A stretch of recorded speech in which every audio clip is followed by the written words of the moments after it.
cheki mamoshi kama hii, navuta bangi nao na sigara, ila yote kwa sababu yule mwanamke.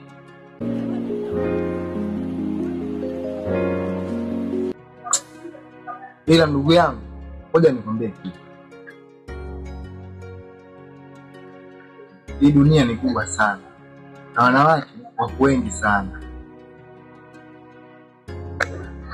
Iweje yule tu akufanyia maisha yako wewe yapagawe kama hivi? Hivi mwanangu, wewe umetumwa au?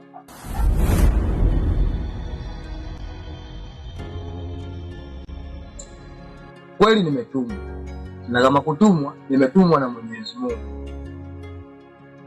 Na kama nimetumwa na Mungu, acha maneno nikwambie, napaswa maneno nikwambie na yakuingie.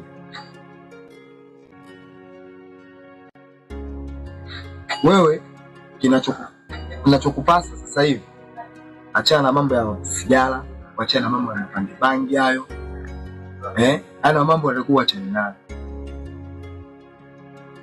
Unachotakiwa kufuata, swali, kwenda madrasa, wachane na masuala ya mapenzi. Yaani hao ndo unatakiwa wewe uache. Sio, umenielewa? Siwezi kuona ndugu yangu unaharibikiwa zaidi afu na kuangalia. Hiyo sio kweli na haipo akilini. Sio, umenielewa?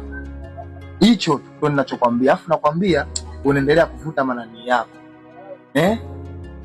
Hebu achana na mambo kwanza.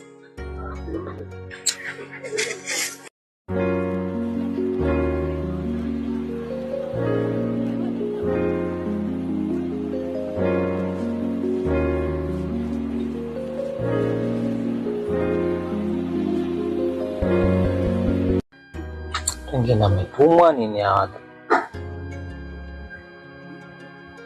Mtu anakuta hapo kwenye stress zako, anakuja na kuvamia. Nchi imekuwa na uhuru sana.